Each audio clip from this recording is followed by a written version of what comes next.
We want to take a deeper dive into the operations that have unfolded in the last 48 hours. Joining us live here on KTBS 3 News at 6 is retired Air Force Colonel Russ Mathers to talk a little bit about the operation itself, some of the planning, mission behind it. Russ, thanks so much for joining us. Sure, glad to be here. First off, just your thoughts on having this ceasefire just days after we launched the strikes, Iran fired back. I think it's great. I hope it stands. You never know with something like this. It's a negotiation tactic, but I'm very, very grateful for it. It's a great off-ramp, really, to bring these to a ceasefire.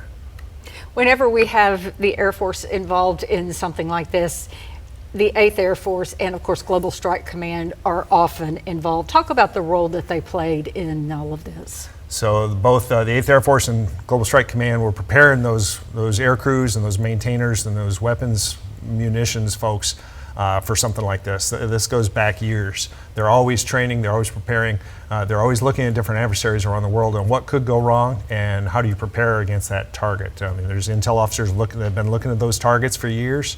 There's air crews that have been planning these kind of missions for years, and just every day staying ready to go do this.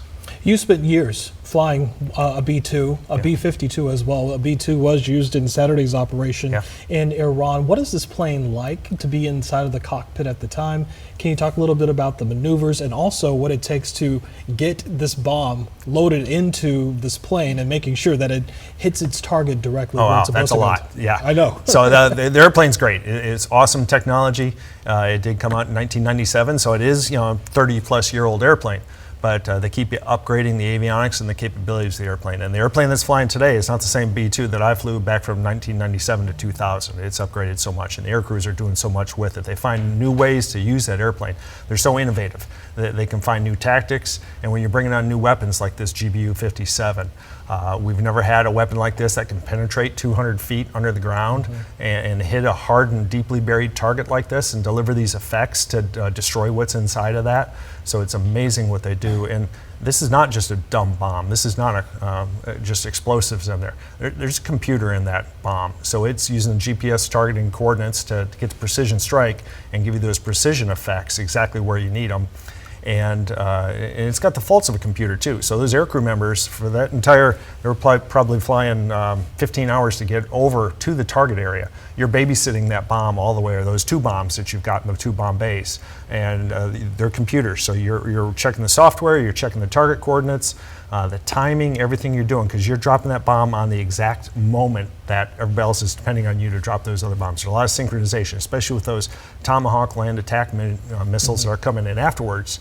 And they're timing those TLAMs to detonate after the manned bombers are over their targets and striking those targets. So you've got the element of surprise for the manned aircraft, the men and women in those aircraft, so that the enemy isn't tipped off, that there's something going on. So it was our understanding that the bunker buster, as they call it, you all had used it obviously in training, but this is the first time to truly use it in conflict. Yes.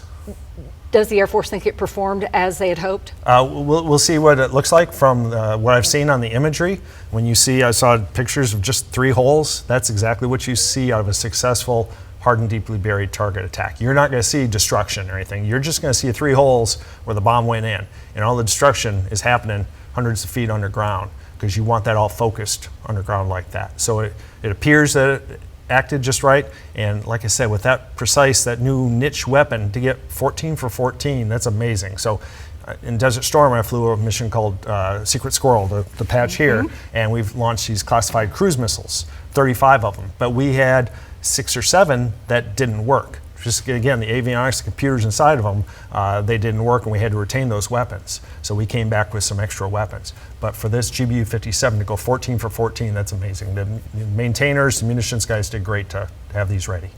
And it's been I would say, I guess a lot of folks are definitely calling this a success, considering the fact that we were able to use this bomb for the very first time. Pilots were able to get in, get out before anyone were able to detect them, even know what was happening. So I guess that's always a successful mission in the eyes of a pilot. It is, exactly. When your takeoffs equal the number of landings, that's great.